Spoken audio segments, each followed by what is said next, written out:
Good morning, Your Excellencies, distinguished guests, ladies and gentlemen. Welcome to the International Forum for Trilateral Cooperation 2024.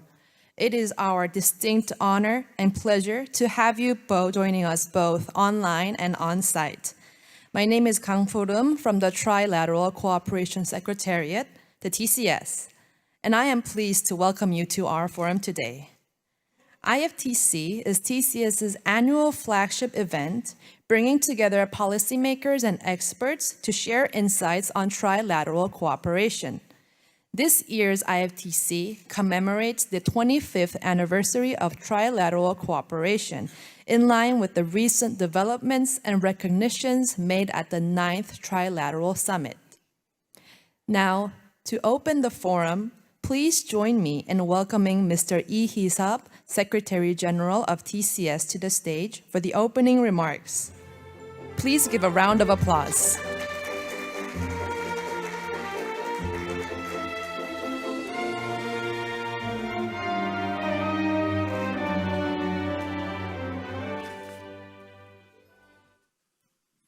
Good morning.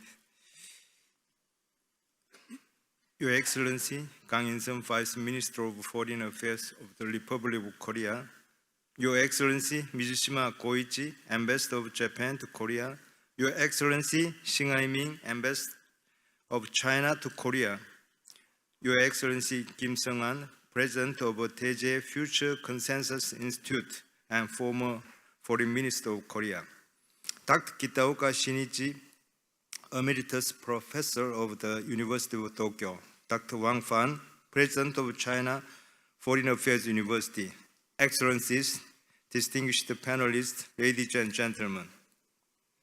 On behalf of the Trilateral Cooperation Secretariat, TCS, I would like to extend a warm welcome to all of you for joining the International Forum for Trilateral Cooperation, IFTC 2024. I express my heartfelt gratitude, especially to the Ministries of Foreign Affairs of Korea, Japan, and China, for their unwavering support in organizing this forum. This year marks the significant milestone of the 25th anniversary of trilateral cooperation among China, Japan, and Korea. Just 3 weeks ago, on May 27, the 9th Trilateral Summit meeting was also held here in Seoul, after a hiatus of 4 years and 5 months. This summit paved the way for the restoration and normalization of trilateral cooperation and laid the foundation for a new leap forward. In this context, I believe that this IFTC, held at such a crucial juncture, is more meaningful and timely than ever before. Despite enduring political challenges rooted in historical and territorial conflicts, trilateral cooperation has achieved remarkable growth in various fields such as economy, trade, culture, and people-to-people exchanges.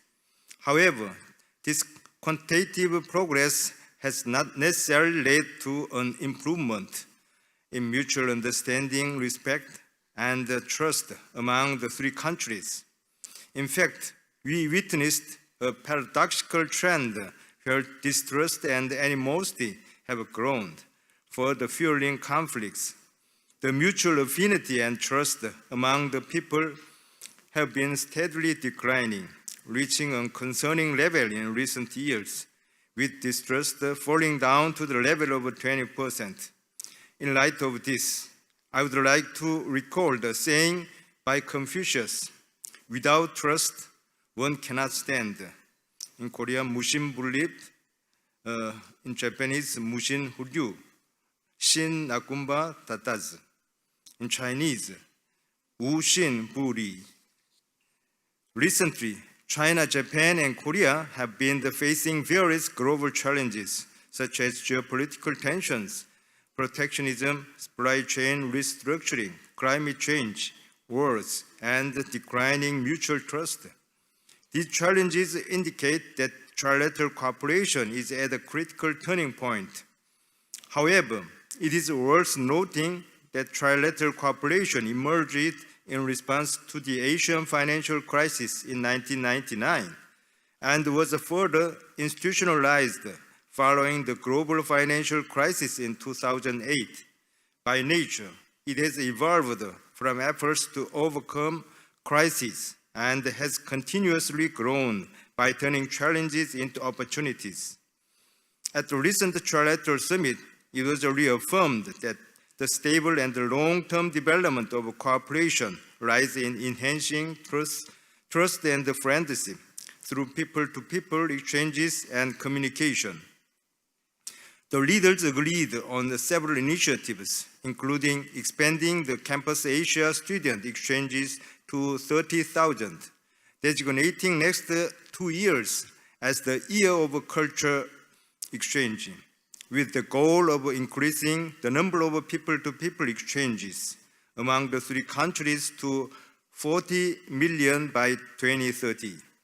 Moreover, holding the Trilateral Summit on a regular basis and strengthening the capacity of the TCS will contribute to the institutionalization process, enduring stable and continuous development of trilateral cooperation. Above all, it is most important that the 3 leaders have agreed on actively promoting cooperation in areas of directly impact people's daily lives, such as public health, aging society, digital transformation, disaster relief and safety, climate change, economic cooperation and trade, and people-to-people exchanges. I believe that China, Japan, and Korea have the vision and the capability to turn current challenges into opportunities for development. Trilateral cooperation is a future-oriented collaboration based on present reality. The areas of substantive cooperation, where people can enjoy the tangible benefits, should be examined meticulously, like peering through a microscope. On the other hand, the future direction of cooperation should be viewed expansively, such like gazing through a telescope into the distant horizon. Trilateral cooperation is like an orchestra where the stakeholders, such as the governments, citizens, media, and the think tanks, collaborate seamlessly to create a harmonious future. While embracing our differences, we must pursue coexistence and harmony, continuously expanding our common denominator of cooperation through mutual respect. With this in mind, I look forward to the wisdom and insights that our esteemed guests and speakers from the 3 countries, as well as from the rest of the world, will share today. I am confident that your valuable contributions will play a pivotal role in shaping the direction of trilateral cooperation and advancing the ongoing development of East Asia and the global community. Thank you very much. Thank you, Secretary-General Lee, for your remarks. In commemorating the 25th anniversary of trilateral cooperation and the successful outcome of the Trilateral Summit, the foreign ministers of the 3 countries have sent their warm congratulatory messages to our forum, which you may find from page 12 to page 17 in our program booklet. We would like to extend our heartfelt gratitude to the Excellencies for their support for TCS and furthering cooperation among the 3 countries. Next, we will invite our honorable speakers for congratulatory remarks. Firstly, please welcome Her Excellency KANG Insun, Second Vice Minister of the Ministry of Foreign Affairs of Republic of Korea. Your Excellency, the floor is yours.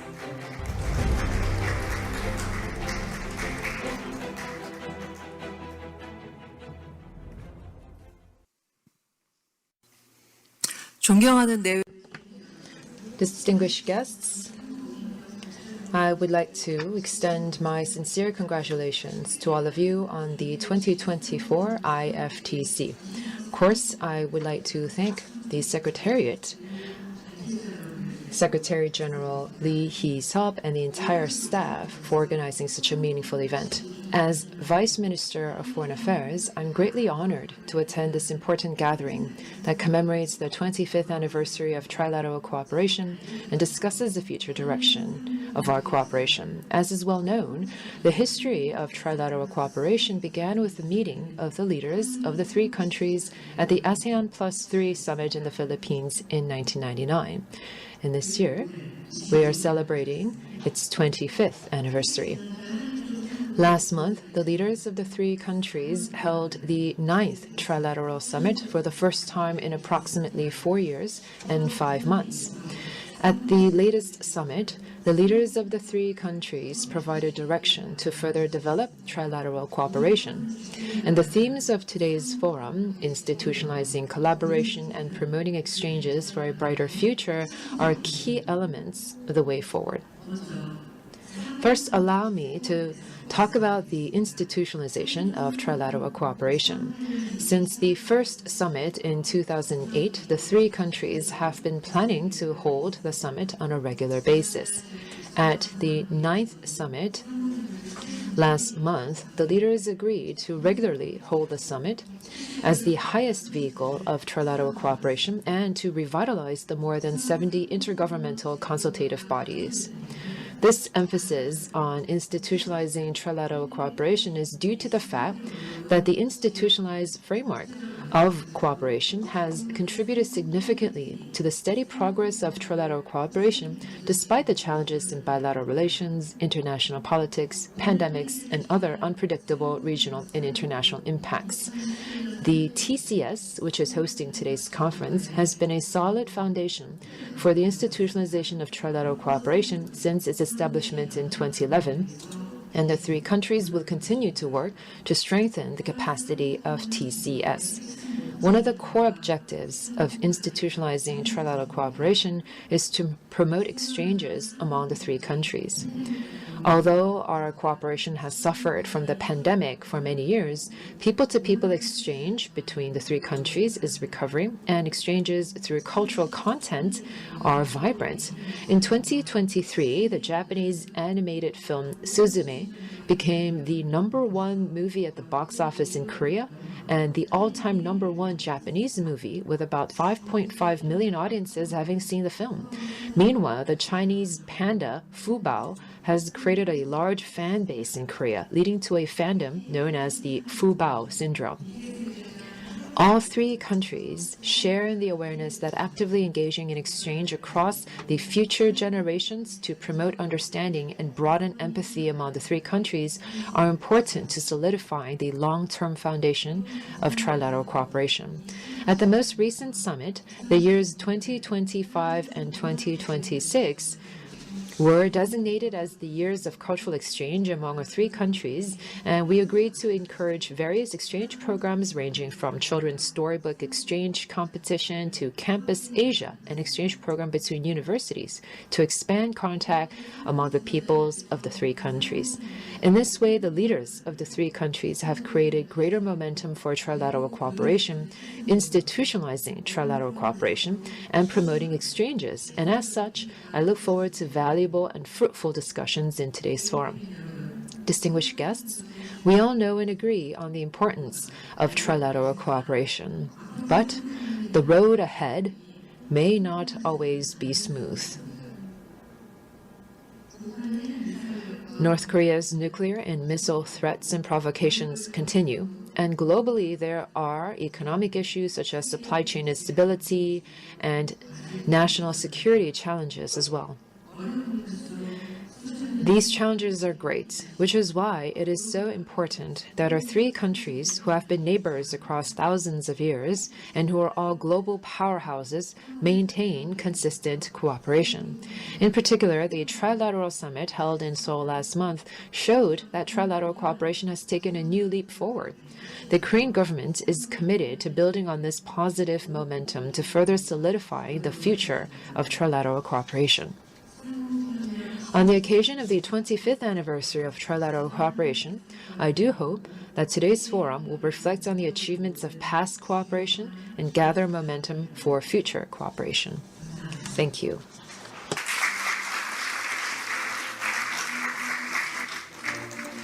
Your Excellency KANG Insun, thank you very much for your insightful and meaningful remarks.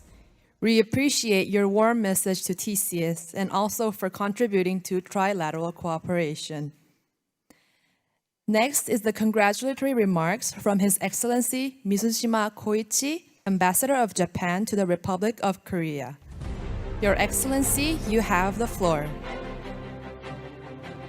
Please give a round of applause to Ambassador MIZUSHIMA.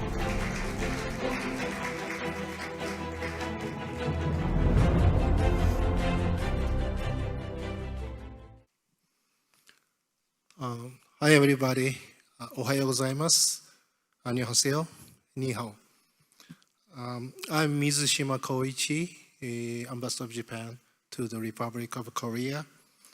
And it is my great honor to be here to say a few words. And I would like to extend my heartfelt appreciation to Secretary-General LEE Hee-sup and the Secretariat for this opportunity. And also, I would like to pay respect to all those who are attending here this morning, including the Second Vice Minister, Ms. KANG Insun, Minister of Foreign Affairs, and also the Ambassador of China to the Republic of Korea, XING Haiming. Let me change to Japanese because the text is written in Japanese. So if anybody who would like to use the earphone, please do so.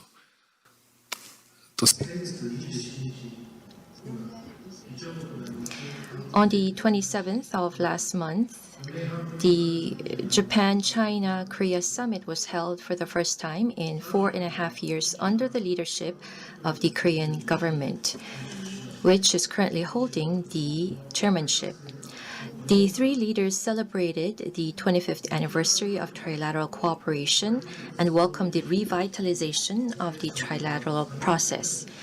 The trilateral cooperation has a broad base, and in addition to the summit, there are 21 ministerial-level meetings between the governments. I understand that a trilateral meeting of the education ministers was held on the 15th, 3 days ago, and that a meaningful exchange of opinions took place among the three ministers. With the world at a turning point in history, trilateral cooperation among Japan, China, and Korea has great potential. Of these, TCS is the organization that plays a central role. At the Japan-China-Korea Summit, the three leaders agreed to continue to promote TCS's capacity building while also recognizing the role that TCS has played to date. I understand that this forum has been a flagship project of TCS and that active discussions have been held in various fields of trilateral cooperation. I hope that today's forum will be a meaningful opportunity for exchanging ideas to further expand trilateral cooperation in the future.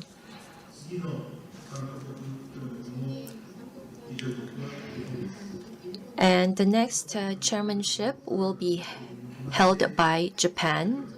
And for the continuous development of TCS, I'd like to seek continuous cooperation with China and Korea, with Japan.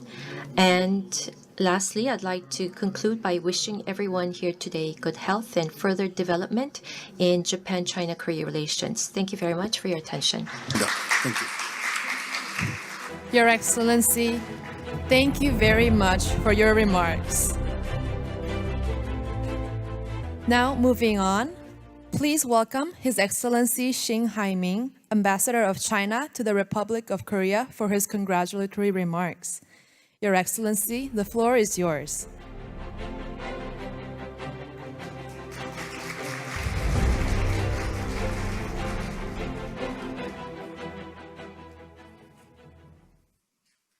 尊敬的李希谢秘书长、江仁先次官、水岛光一大使，各位 Honorable Secretary-General LEE Hee-sup, Vice Minister KANG Insun, Ambassador Koichi, MIZUSHIMA, distinguished guests, Ladies and gentlemen, recently, the Trilateral Summit was held successfully. And I do believe that it is quite meaningful that we are now having this trilateral forum hosted by TCS. On behalf of the Embassy of the People's Republic of China, I would like to congratulate TCS for hosting this forum and express my deepest gratitude to the Secretariat. This year marks the 25th anniversary of trilateral cooperation. The seeds of our cooperation sown by the leaders of the three countries 25 years ago have grown into a fruitful tree through the efforts of the governments, the people, and all sectors of our societies. This has not only greatly benefited the three countries and their people, but this has also contributed to promoting peace and stability, development, and prosperity in both the region and the world. Through the history and experience of 25 years of trilateral cooperation, we know that no matter how the international and regional situation changes, the basic fact that China, Japan, and Korea are close neighbors remains unchanged. Our cultural commonalities and humanistic ties remain unchanged. The reciprocal basis for economic convergence remains unchanged, and our common desire for peace and development remains unchanged. If we work together, the path of trilateral cooperation will be broader, the pace will be steadier, and the achievements will be richer. Today, secular changes are accelerating. The international situation is complex. Unilateralism and protectionism are on the rise, and the world's development and issues of national security are intricately intertwined. Under these circumstances, the role of trilateral cooperation to pursue the welfare of each country and promote peace and development in the region and the world is becoming increasingly important. At the 9th Trilateral Summit, the leaders of the three countries agreed to maintain the stability and continuity of trilateral cooperation and deepen cooperation in 6 major fields, including economy and trade, science and technology, and humanities, injecting new momentum into trilateral cooperation and giving it new direction. We must implement the important consensus of the summit, never lose sight of the initial spirit of cooperation, uphold openness and inclusion, mutual respect and trust, reciprocity and interaction, and together push forward trilateral cooperation to open a new phase and embark on a new journey, contributing to the prosperity and stability of the region. The theme of the forum, institutionalizing collaboration and promoting exchanges for a brighter future, fully reflects the consensus of the China-Japan ROK Summit and the expectations of the people of the three countries. Digital transformation is one of the key areas of cooperation highlighted by the leaders of the three countries. All three countries are powerhouses in global innovation and digitalization, and there is great potential for cooperation in advanced science and technology, including AI. In 2023, President Xi Jinping put forward China's solution for the healthy development of artificial intelligence through the Global Initiative on AI Governance. Not long ago, at the opening ceremony of the 60th anniversary celebration of the UN Conference on Trade and Development, President Xi Jinping emphasized in a congratulatory video that we should uphold the principle of good intelligence centered on people and strengthen rules-based AI governance within the framework of the UN. China is willing to communicate and strengthen cooperation with Korea and Japan to ensure that AI can benefit the three countries and strengthen technology sharing to bridge the smart divide and build a world that is equitable, universal, shared, and inclusive. Early summer in Seoul is a time when all of life is seeing new growth. We hope that by working together, the three countries will be able to grow our trilateral cooperation to the next level and head towards a brighter future. We wish you a successful forum. Thank you. Dear guests, now it is my distinct honor to welcome the keynote speakers to address the audience. First, please allow me to introduce His Excellency Kim Sung-hwan, Chairman of the East Asia Foundation, President of Taeje Future Consensus Institute, and former Minister of Foreign Affairs and Trade of the Republic of Korea. During Chairman Kim's term as Foreign Affairs Minister from 2010 to 2013, TCS was founded under his strong support. Your Excellency, I invite you to the floor. Please give a round of applause.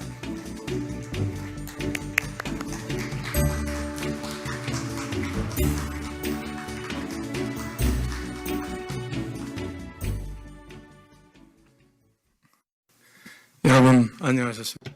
Good morning, ladies and gentlemen. It's wonderful to meet all of you today. As was just introduced, I am someone who has been emphasizing the importance of trilateral cooperation for a long time. And when I was Minister of Foreign Affairs and Trade, the TCS Secretariat was established, and the ASEAN Plus 3 on the sidelines of ASEAN Plus 3 summit from the 2008 Trilateral Summit, I have been participating and working for this trilateral cooperation. So I'm very happy to be participating in this forum commemorating the 25th anniversary of cooperation. And I'd like to thank Secretary-General LEE Hee-sup for the invitation.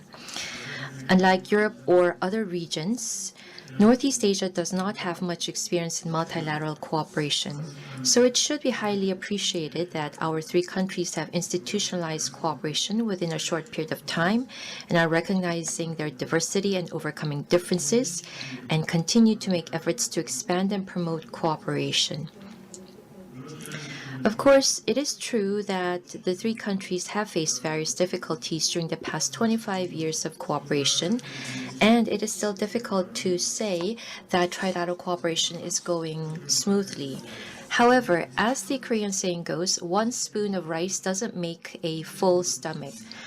I firmly believe that if the three countries continue to work together, the vision of stability, peace, and common prosperity in Northeast Asia through trilateral cooperation, which was envisioned by the leaders when they held their first meeting in 1999, will surely be realized.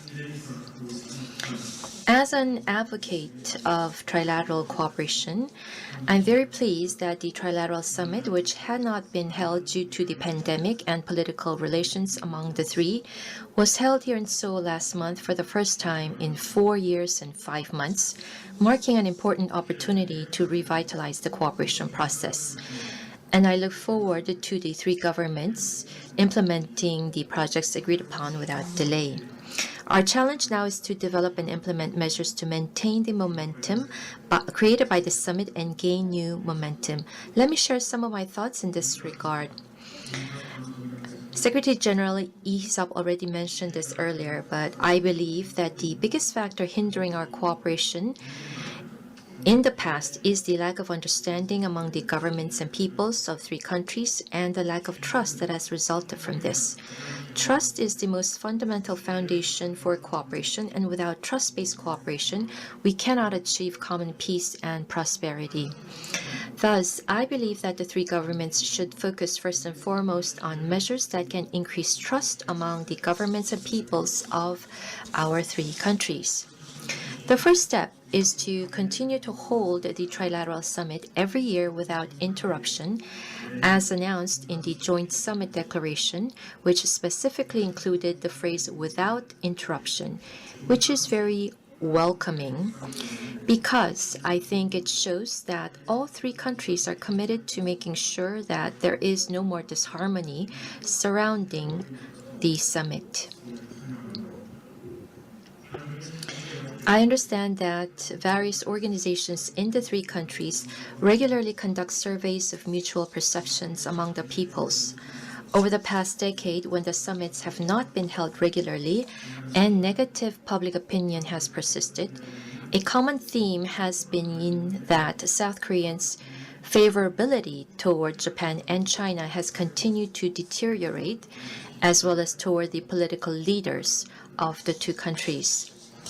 On trilateral cooperation, although they recognize the need for cooperation, they're more inclined to see the three countries as competing with each other rather than as complementary. My guess is that the results of surveys in China and Japan are not much different from those in Korea. As long as the negative public perceptions persist, it will be very difficult to realize the vision of trilateral cooperation. Last week, there were reports in the Korean media that the current government has improved relations between Korea and Japan, and that the mutual favorability between the two peoples has increased, though there is still room for improvement. I believe this was influenced by the fact that the leaders of the two countries have been meeting frequently since the inauguration of the Korean government and have been making efforts to improve bilateral relations. Therefore, I believe that the best public diplomacy that can increase mutual trust and goodwill among the peoples of the three is for the leaders to meet frequently.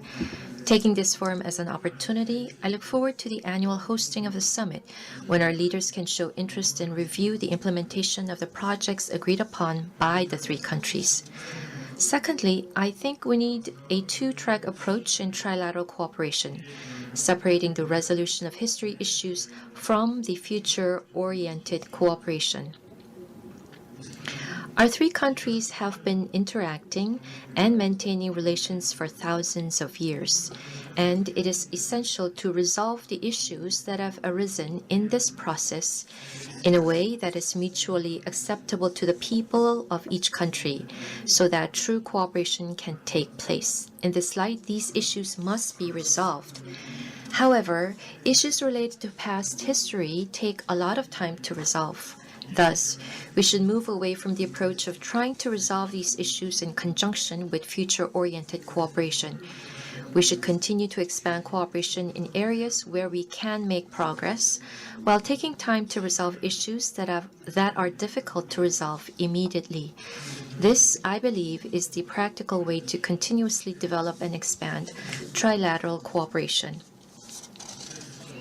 As the international order and the situation in Northeast Asia continue to change, our three countries are also facing diverse new challenges. Due to this geopolitical situation, I believe that the likelihood of differences in positions among the three is higher than before. Therefore, it's important for us to identify mutually beneficial and feasible cooperation projects, and, as was briefly mentioned by Secretary-General LEE Hee-sup earlier, prioritize them to increase our experience in cooperation and build trust through this process.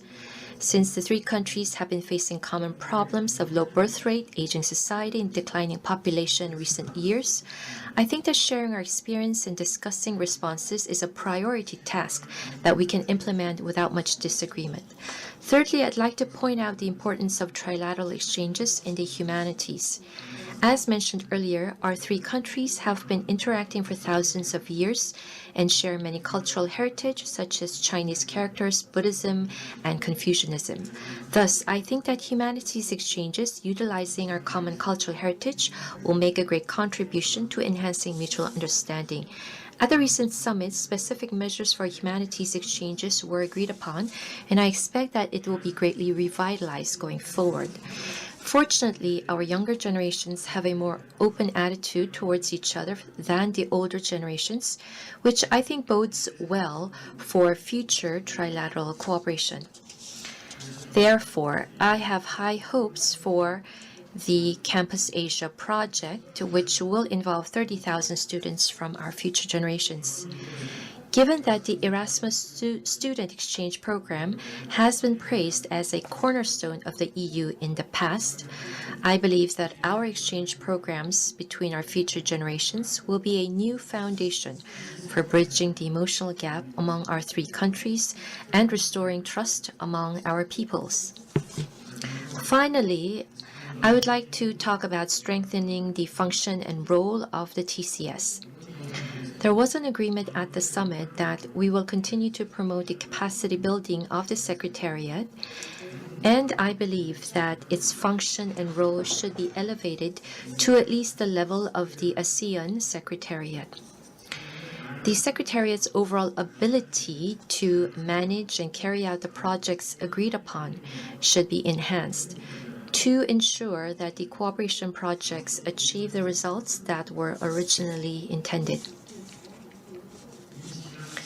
Over the past 25 years, We have already experienced several situations in which the trilateral cooperation has been hampered by past events and changing geopolitical circumstances. To overcome these and to ensure that the agreed projects continue without interruption, we believe that the function and role of the Secretariat must be strengthened firstly. This will not be possible without the interest and support of the three governments, and so we request them to pay special attention and exert effort on this issue. The world is currently in a situation where it's difficult to think of common prosperity due to conflicts and division, and cooperation among countries is retreating, and nationalism and protectionism are on the rise due to deglobalization and economic uncertainty. Under these circumstances, I'm very happy and proud that our three countries are coming together to discuss ways to promote cooperation.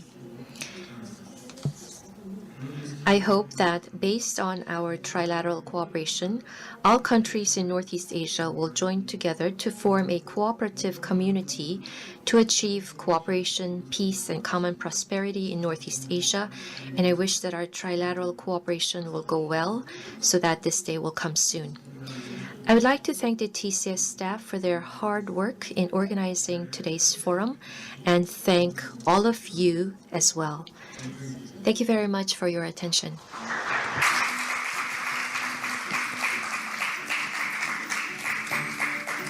Your Excellency, thank you very much for your remarks. Next, we have the honor of inviting His Excellency Kitaoka Shinichi, Emeritus Professor of the University of Tokyo. Dr. Kitaoka served as the president of JICA from 2015 to 2022 and is also currently serving as a special advisor to the president of JICA. Dr. Kitaoka, the floor is yours.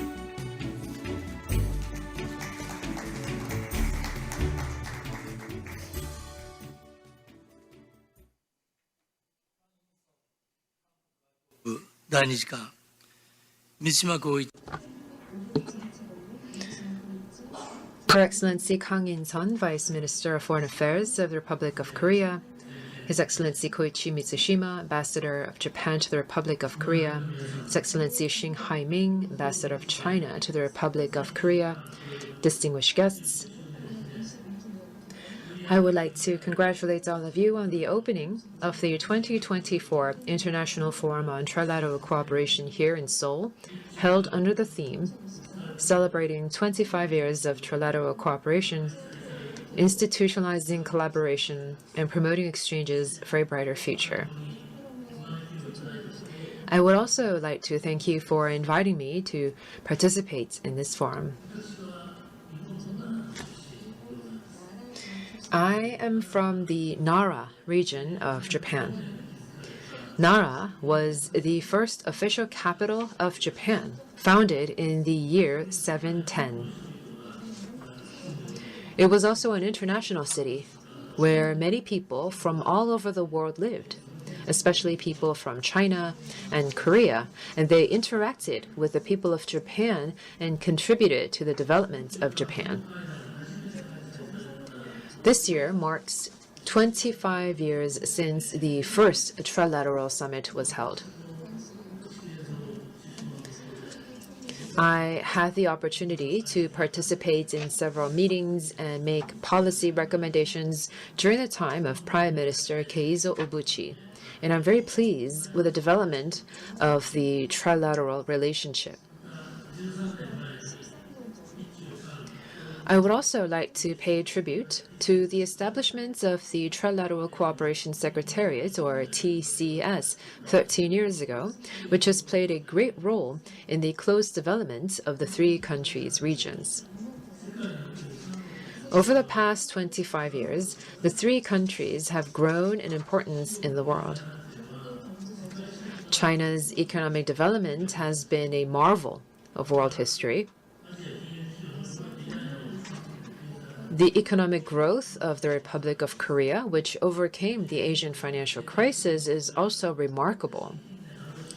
Japan may be stagnating somewhat, but its influence has been felt around the world, with Prime Minister Abe announcing the Free and Open Indo-Pacific Initiative and spearheading TPP-11. As such, the three countries have become a global force to be reckoned with. However, we do share some common challenges, most notably a declining fertility rate and an aging population. All three countries are experiencing declining birth rates. It's not easy to increase the fertility rate, and it's not easy to provide welfare services for the elderly. It's becoming necessary to bring in foreign-born populations to make up for the labor shortage, and that is likely to cause some measure of social tension. This is an issue that is particularly difficult for our three countries, which have a long tradition of patriarchy and strong cultural unity.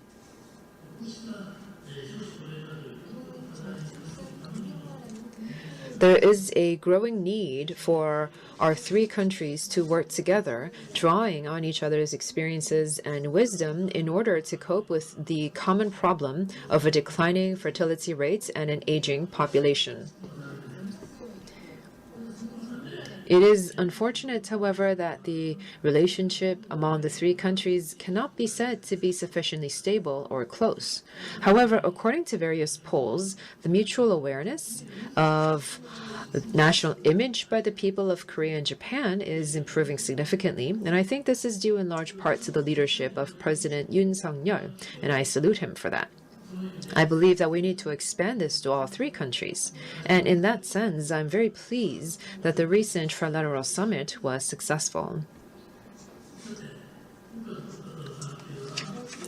It goes without saying that country-to-country relations are stabilized not only by government-to-government relations, but also by a wide range of exchanges at the private level. Among civilian exchanges, it is very important for average citizens to get to know other countries through overseas travel, TV, film, and the internet. In this regard, trilateral relations are making great progress. I do believe that the interest shown by our respective peoples is quite high, and I think that private sector, professional level of dialogue is very important. For example, there was once a framework between China and Japan called the 21st Century Friendship Commission. It was established by Prime Minister Nakasone and General Secretary Hu Yaobang. And every year, people representing both countries held discussions spanning politics, economics, and culture. I myself was a member of it in the late 1990s and participated in the annual meetings. And I remember, for example, working on the preparations for President Jiang Zemin's visit to Japan in 1998. In addition, from 2006 to 2009, I chaired the Japanese side of the Sino-Japanese Joint Study on History. And in that respect, I held several discussions with Chinese scholars. While it is inevitable that there will be differences in historical perceptions between the two countries, we have been working to correct the excesses. We have had similar historical dialogues with Republic of Korea before that, and I think it's unfortunate that such channels are lacking, especially with China. I believe that they should be revived. But what's important in such discussions is freedom of speech, the freedom of expression, because without a free press, there can be no real understanding, no real friendship. Freedom is an important thing. The basic human desire is safety first, then wealth, But freedom is almost just as important. In fact, people seek freedom even if it comes at a slight economic cost. People are not driven by economic interests alone. So once again, I would like to reiterate that alongside these private level conversations, so these private sector conversations, I believe it's important to have more frequent exchanges between the heads of state, because there's nothing more important than leaders meeting and talking to one another. One suggestion I would like to make in particular is for President Xi Jinping to come to Japan and visit Hiroshima or Nagasaki. Last year, President Yoon Suk-yeol, who was invited to the G7 Hiroshima summit, visited Hiroshima and met with South Korean survivors. It was the first time a sitting South Korean president had ever visited Hiroshima, and President Yoon apologized to the survivors, saying that this visit came much too late. For many Japanese, this visit helped them to reflect on their role in bringing Koreans into the tragedy and made them even more determined to abolish nuclear weapons. The President of the United States has already visited Hiroshima. I hope the heads of states of other large nuclear-armed nations can see the horrific consequences of the atomic bomb. I would like President Xi Jinping, and if there is a chance, President Vladimir Putin, to see this as well. At the moment, I don't think it is possible for President Putin to come to Japan, but since the President of the United States, who dropped the atomic bomb, has come, I see no reason why President Xi Jinping cannot come. As a result of that, I expect China to make further contributions to world peace, including the denuclearization of the world. There is another story I would like to share with you. This year is 2024, and exactly 100 years ago, on November of 1924 in Kobe, Japan, Sun Yat-sen delivered a famous speech known as the Great Pan-Asianism Speech, and in it, Sun Yat-sen made a distinction between the kingly way and the way of tyrants, criticizing the West's use of force to oppress Eastern nations as the way of might. He specifically discussed the way of right versus the way of might, and he praised Japan for being the only one to develop and win the Russo-Japanese War, bringing courage to Asia, and said that relations in the East should be based on the way of right, which is based on the Tao. At the same time, however, Sun Yat-sen was concerned that Japan was engaging in diplomacy based on military strength, and that it was getting into the path of the way of might. In fact, Japan has since gone in that direction. It has used its military strength to suppress and invade its neighbors since the 1930s. And this has caused great damage to countries like China, South Korea, and countries in Southeast Asia, but this has also caused great damage to Japan itself. Japan's expansion into the way of might was a huge mistake, which Prime Minister Abe clearly reflected on and apologized for in his 2015 70 Years of Post-War Discourse speech. It is too simplistic to say that all of the West follows the way of might. It is not, and there are exemplary countries in the West as well, but there are such tendencies that do remain. Russia's behavior, for example, in Ukraine, and the situation in Europe and the Middle East, where armed conflict continues, is a real cause for concern. In Asia, the rise of expansionism by hegemony must be avoided. The three countries should compete not by military might, but by right, by virtue, attracting other countries to them. And I think we should not only maintain peace in Northeast Asia, but also contribute to world peace. That is the responsibility of us three countries. Thank you very much for your attention. Thank you very much for your keynote speech, Mr. Kitaoka. And last but not least, please welcome His Excellency WANG Fan, President of China Foreign Affairs University. Dr. Wang is an expert in international relations with a focus on Chinese diplomacy and international security. Dr. Wang, you have the floor.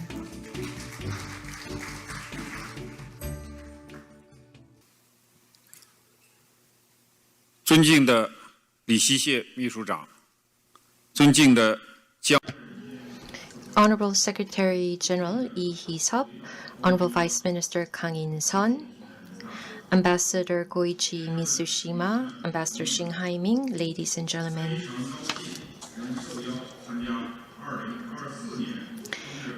It is a great pleasure to be invited to participate in the 2024 International Forum for Trilateral Cooperation.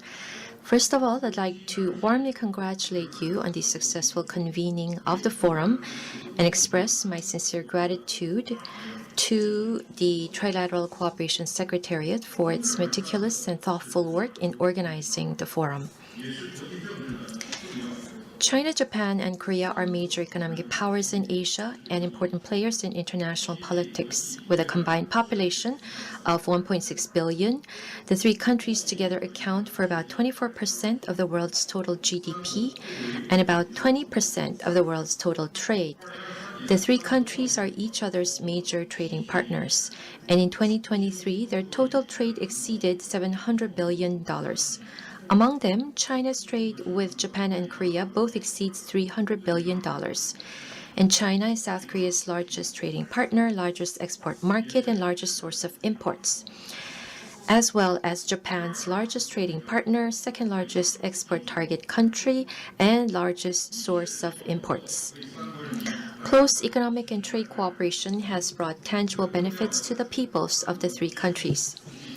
More importantly, the three countries are responsible for promoting regional peace and development and prosperity.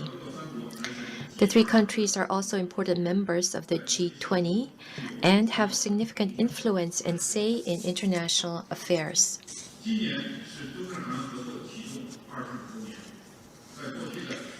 At present,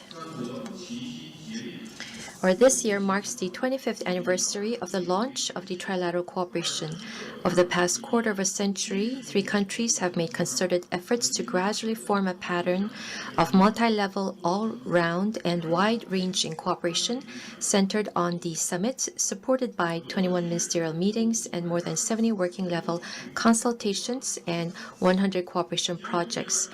With the cooperation mechanism being gradually perfected, the areas of cooperation expanding, and the interdependence deepening, the three sides have maintained close communication and coordination in regional and international affairs, and trilateral cooperation has become an important platform for the three countries to consolidate good neighborly relations and expand common interests, an active promoter and leader of regional processes, an important engine of the world economy, and a positive force in global governance.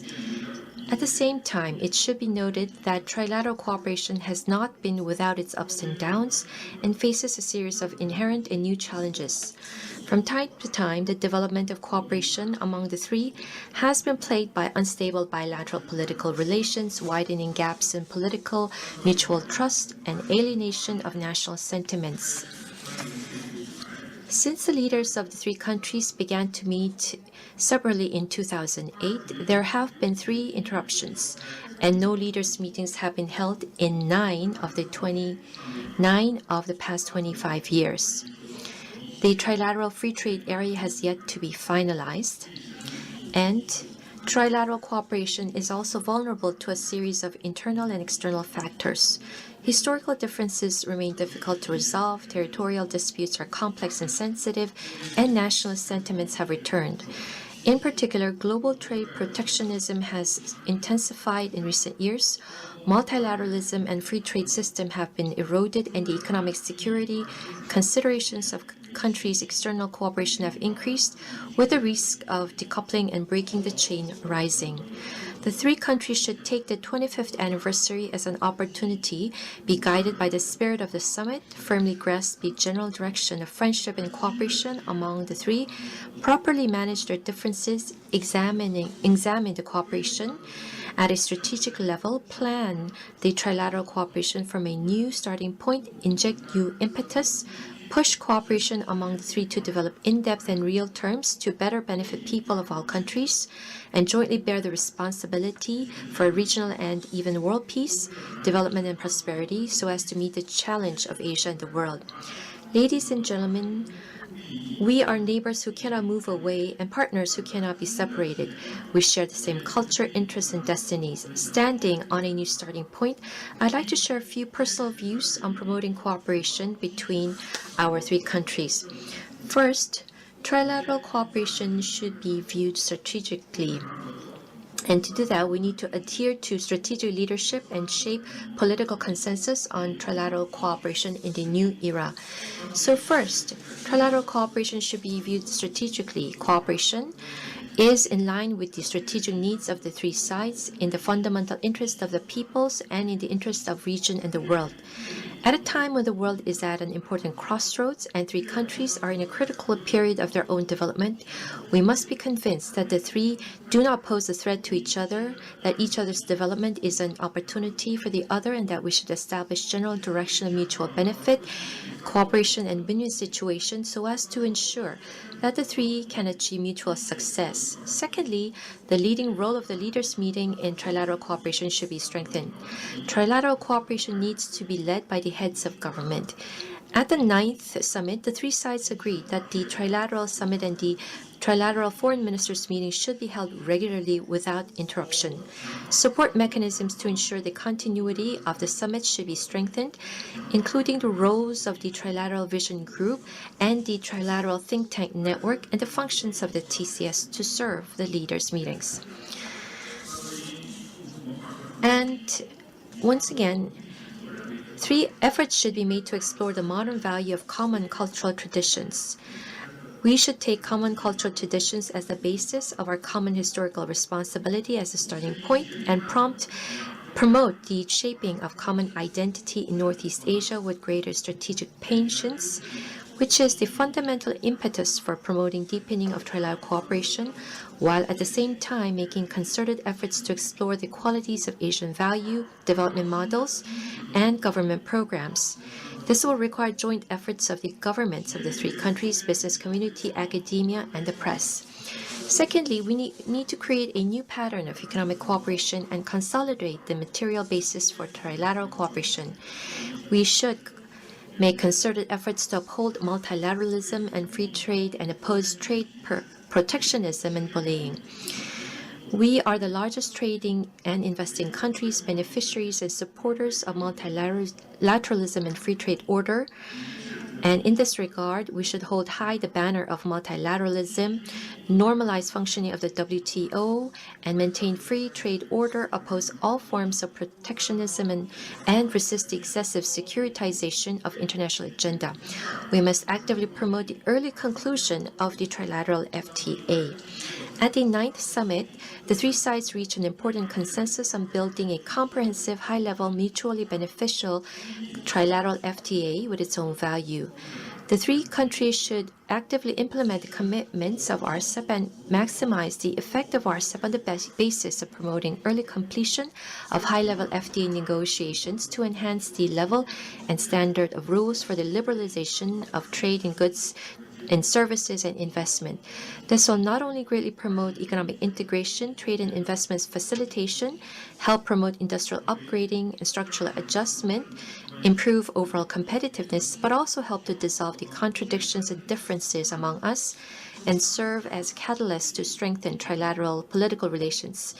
At the same time, it's also expected that all parties will prospectively explore a possibility of China and South Korea joining the CPTPP. Strengthening supply chain cooperation among the three countries in East Asia is also necessary. All three countries are major industrialized countries with highly interconnected supply chains and the main drivers of supply chain in East Asia. In recent years, the three countries in the manufacturing sector have become more competitive, and economic security as the reason for the increase in the review of economic cooperation. The three countries' industrial and scientific and technological cooperation has also been affected by the U.S. scientific and technological suppression of China. However, each country has its own strengths, and complementarities remain strong, especially in the area of trade and service. And we need to also increase financial cooperation among us to prevent regional financial risk. On the basis of the Chiang Mai Initiative, the three sides should expand cooperation in preventing regional financial crises, expand the scale of currency swap, expand the use of local currencies in cross-border transaction, promote the establishment of a market for direct trading in the currencies of our countries, and develop broad market for the currencies. We should expand cooperation in global infrastructure development also. In view of the huge demand in global infrastructure and our huge financial and technological advantage, we should try to explore the flexibility of us three launching cooperation in infrastructure construction in Southeast Asia, Africa, and other regions. This may be a new growth point for our cooperation. At the same time, we should encourage local government-driven sub-regional cooperation around Yellow Sea and Bohai Sea, support the construction of various forms of domestic free trade zone, and actively explore third-party market cooperation in the post-pandemic era. Thirdly, we need to strengthen trilateral cooperation in new economic fields such as green, digital, and marine sectors. We need cooperation in the field of green development. At present, China is promoting quality improvement and upgrading of its economic development and is developing rapidly in the fields of solar, wind, and electric vehicles and other energy. And Japan and Korea have technological advantage and rich experience, so there's abundant room for cooperation among the three. We should expand joint R&D, technology transfer, and experience sharing in environmental protection in areas such as clean energy, low carbon economy, green and circular economy, marine environmental protection, and resource utilization. We need to pursue digital economy cooperation also. At present, China, Japan, and Korea are actively promoting digital transformation of their economies. The three can strengthen cooperation in semiconductor industry, 5G, 6G, cross-border e-commerce, and trade and digital service. We need to also cooperate in the marine field. As the main bodies of ocean governance in Northeast Asia, we should actively explore cooperation in areas such as development of marine economy and environmental protection, formulate a common action plan for marine economy, joint efforts to build marine economic circle around the Bohai and Yellow Seas, and others. Fourth, we need to actively promote humanities exchanges and consolidate the public opinion foundation for China, Japan, Korea cooperation. The promotion of humanities exchange is a basic experience in the development of relations among the three. Cultural exchanges are the basis for building regional awareness and mutual trust, an important link for enhancing the feelings of mutual understanding among our countries. By promoting cultural exchanges among the peoples, we aim to cultivate a sense of closeness, which in turn creates an atmosphere of friendship.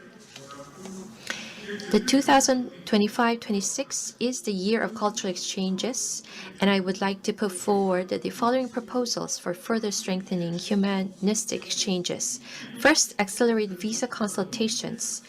Adhering to the principle of reciprocity and taking into account the realities of each party, the visa policy should be relaxed to facilitate travel, study tours, education, investment, and exchanges, and enhance positive perceptions among the peoples. And secondly, we should promote Campus Asia programs with high quality and gradually expand the scale and scope. We will actively implement goal of increasing the number of students to 40,000 by 2030 as proposed at the summit, steadily expand the number of universities and students from ASEAN member countries, and explore postgraduate exchange programs so as to create Asian version of the Erasmus program.